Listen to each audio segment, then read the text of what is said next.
Hello, everyone, and a huge welcome back. We are so excited to have you here for the fifth video in the series of research methodology, titled Role of Critical Thinking in Research.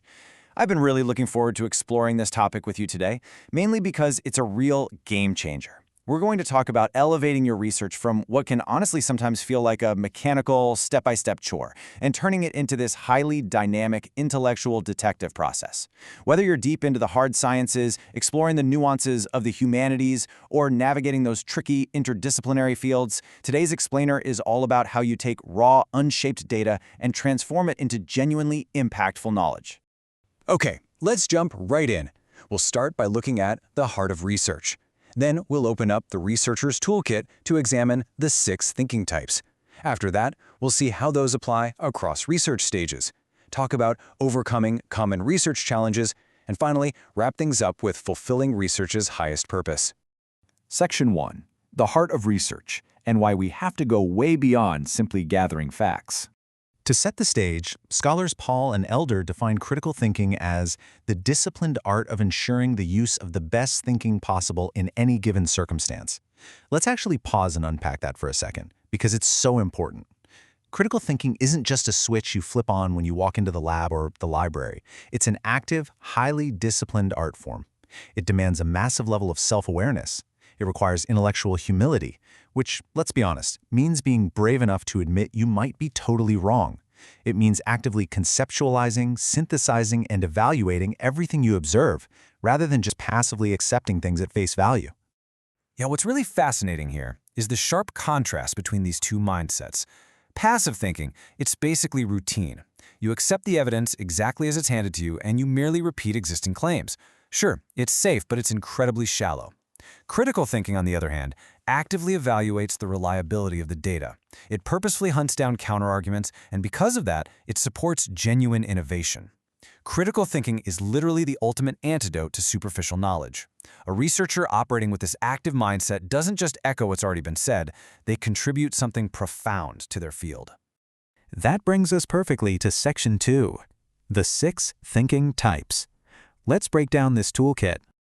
Critical thinking isn't just one big, vague concept. It's actually a highly specific, multifaceted toolkit made up of 6 distinct types: analytical, logical, reflective, creative, evaluative, and ethical thinking. We're going to walk through each one of these so you can see exactly how they prevent bias and drive innovation in whatever field you happen to be researching. First up is analytical thinking.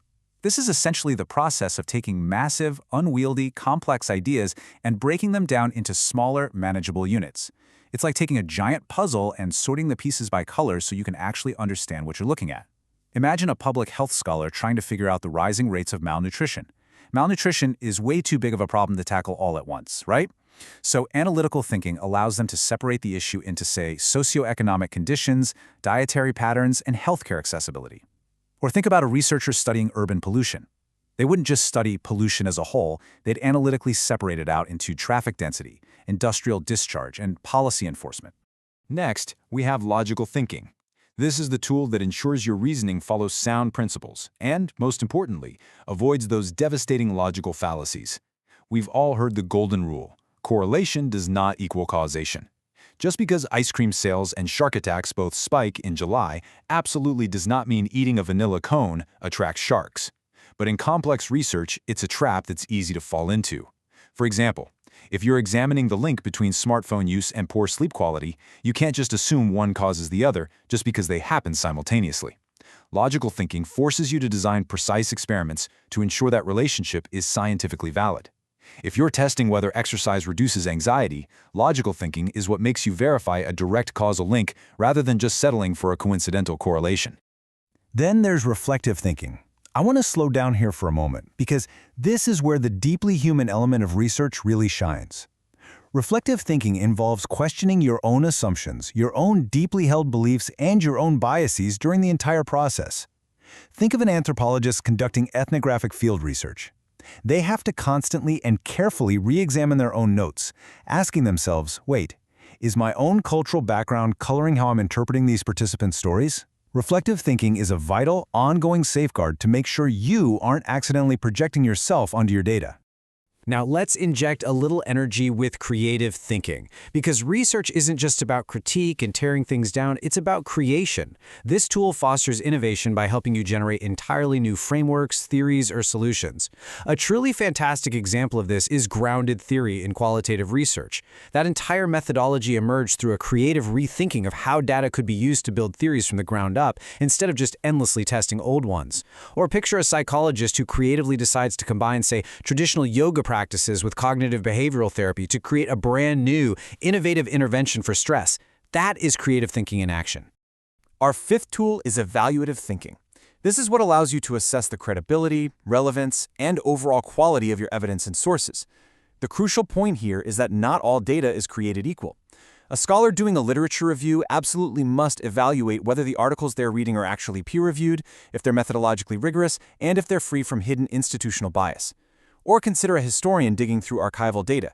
They have to use intense evaluative thinking to scrutinize colonial records, doing the incredibly hard work of separating state-sponsored propaganda from factual historical accounts.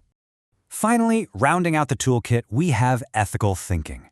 This is where we balance our relentless pursuit of knowledge with a deep, unwavering respect for human and environmental values. And listen, the stakes here are incredibly high. After all, what good is data if obtaining it costs us our humanity?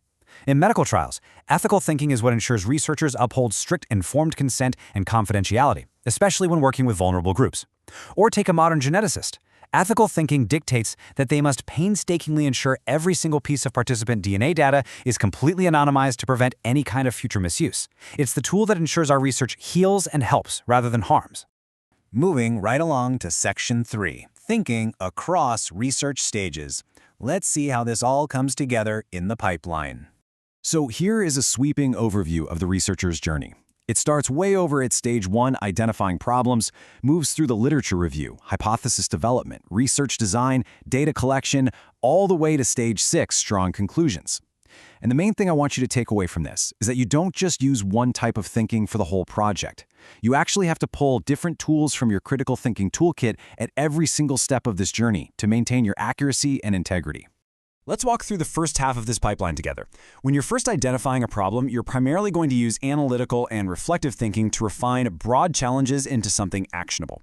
So instead of trying to study all of education, which is impossible, you focus it down to something specific, like the role of blended learning in rural high schools. Then during the literature review, evaluative and logical thinking become absolutely critical. Climate change researchers, for instance, have to ruthlessly evaluate whether industry-funded studies are presenting unbiased results compared to independent ones. Then when you move to hypothesis development, you pair creative thinking to inspire an innovative idea, like proposing that interactive simulations improve skills better than static video, with logical thinking to ensure that this bold new idea remains scientifically testable. And looking at the second half of the pipeline, in research design, you're combining analytical and ethical thinking. Think about a medical researcher choosing a double-blind randomized controlled trial. They do that because it analytically minimizes bias while ethically protecting patient rights. During data collection and analysis, you're really leaning on evaluative and logical thinking. This brilliantly illustrates how tools like triangulation, which is just a fancy way of saying cross-verifying your information from multiple different sources, radically enhance the trustworthiness of your work. Finally, when you're drawing conclusions, you're using reflective and evaluative thinking. This is exactly what allows a historian to boldly state their findings while simultaneously acknowledging the archival gaps and limitations they ran into, which prevents dangerous overgeneralization. Now into Section 4, Overcoming Common Research Challenges. Let's talk about the workplace hazards we all face. Look, all of this sounds absolutely perfect on paper, doesn't it? But applying these tools consistently in the real world means facing some severe obstacles. Let's look at the most common roadblocks. First up is confirmation bias. It's just human nature to prioritize evidence that supports what we hope is true, while conveniently overlooking contradictory findings. Then there's the intense pressure to publish quickly. The scholar Halpern explicitly warned us that this publish or perish culture actually encourages researchers to take shortcuts.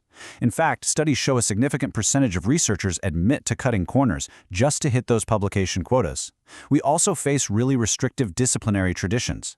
As Brookfield noted, a rigidly trained positivist researcher might unfairly dismiss qualitative methods entirely, even when those methods would provide much richer, deeper insights.